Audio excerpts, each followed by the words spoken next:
talks are reportedly underway ahead of that actual meeting in Europe, but key mediators have yet to narrow differences between Hamas and Israel. Let's find out more about this and speak to Hoda Abdel-Hamid, who's in Tel Aviv. Lots of reports in Israeli media and elsewhere of a possible new ceasefire between Israel and Hamas. Hoda, what exactly are you hearing about what's being negotiated at this stage? Well, as you said, the Israeli media is awash with leaks about this possible deal that could be reached anytime soon. Now, depending on the reports, we're talking about a ceasefire that could be for a month to 2 month period. During that time, there would be a staggered release of the captives held in Gaza in exchange of Palestinian detainees in Israeli jails. And when we talk about Palestinian detainees, we talk about both detainees from the occupied West Bank and from Gaza. The ratio, according to the media reports here, would be 1 Israeli captives in exchange of 100 Palestinian detainees. This is what we're hearing here at the moment. We haven't heard anything about the humanitarian aid, but this is what the government is leaking to the media. It is presenting to the Israeli public. But the two main mediators here are Qatar and Egypt, and we haven't heard from them. And we do know that there are many sticking points, especially that Hamas had said from the onset, no ceasefire, no exchange of captives versus detainees unless it leads to the end of the war. Yeah, many sticking points, as you say, Hoda. An Israeli prime minister himself has said he wasn't interested in a new deal as recently as, I think, yesterday, 24 hours ago. Given these differences, how close do you think we are to reaching an actual deal? Well, I mean, there is that meeting that we should be happening in Europe in the coming days. I think that meeting would tackle the very difficult issues because, as you said, Prime Minister Benjamin Netanyahu has said all along that there will be no end of war until Israel reaches its aims. Now, for example, at the moment, Israel is demolishing thousands of homes along the border with Gaza because it wants to build this 1 kilometer buffer zone, something the White House has talked against, but Israel says it's aiming to demolish about 2,800 buildings all along that border area. Will that stop? Will Israel give up doing that?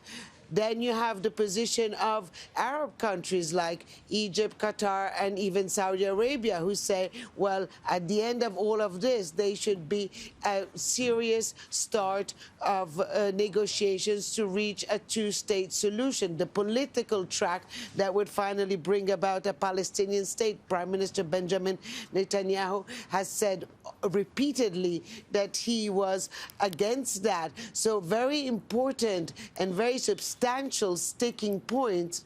And is that something that they will manage to have a compromise about?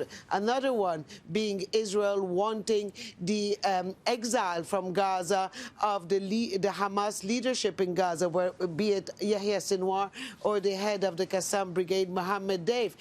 Hamas so far has indicated that that was off the table, that was not possible in a negotiation. So there are very sticky points here. Yeah. But I think also from the leaks that have been happening here in Israel, you do get a feeling that the government is under pressure to put forward something to the Israeli public. All right. Hoda, thank you very much for that. Hoda Abdel-Hamid, live for us in Tel Aviv. Let's discuss this further now with Lawrence Korb in Washington, D.C. He's a former Assistant Secretary of Defense and a Senior Fellow at the Center for American Progress. Thank you very much for being with us, Mr. Korb. So, these latest developments now, first, let's address that. The director of the CIA, Mossad, the Qatari Prime Minister, meeting in Europe this coming weekend to discuss a possible new deal between Israel and Hamas.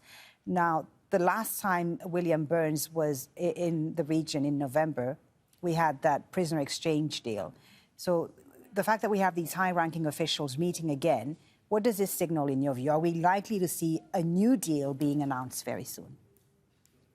I mean, the very fact that Bill Burns is there, given who he is, he's not a political appointee.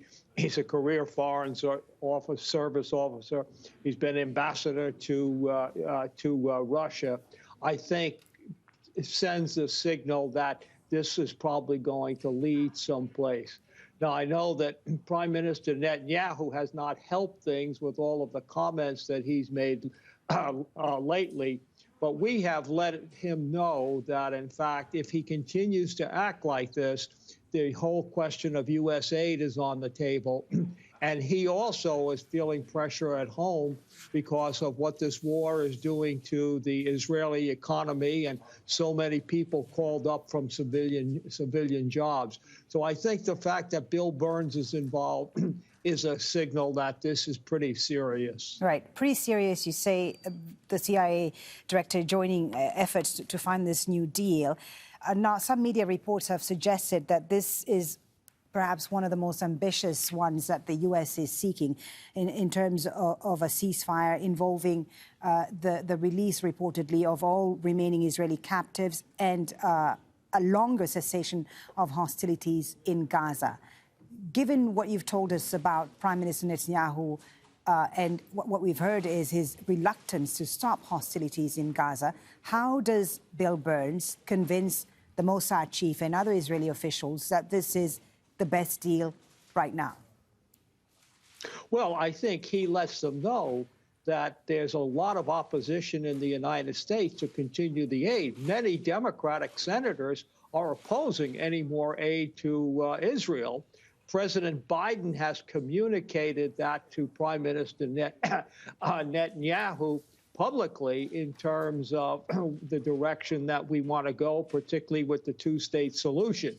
So I think if you get this 60 days, that allows Netanyahu to save face. He could say, well, I'm not giving up my aims, which this is just temporary. But the fact of the matter is, if you can do this for 2 months, it'll set the stage, I think, for more meaningful negotiations and empower those people in Israel who see no end to this war and know that Netanyahu, a lot of reasons he's doing this is because when this war ends, he'll probably be voted out of office. What is the view right now in the U.S.? Of course, you've mentioned the fact that Prime Minister Netanyahu is ruffling feathers right now in Washington, D.C., in the Biden administration. But at the same time, we hear, the foreign secretary say that they're, on this talk of a buffer zone, for example, the so-called buffer zone that Israel wants to build in Gaza, that the U.S. has expressed opposition to. We hear the foreign minister say that he's opposed to this, that there is, however, room for compromise. So is Washington speaking with one voice when it comes to its message to Netanyahu? Oh, very definitely.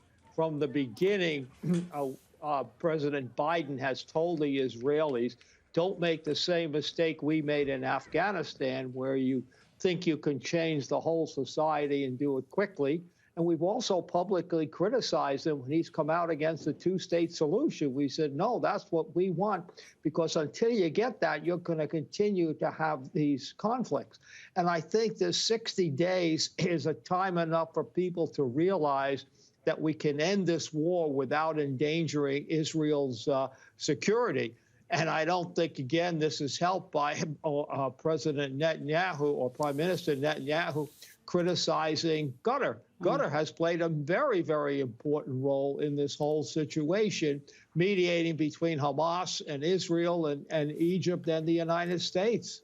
Okay, thank you very much for talking to us. Thank you for your time. Lawrence Korb, former Assistant Secretary of Defense at the U.S. Defense Department. Thank you for your time. Okay, thank you for having me.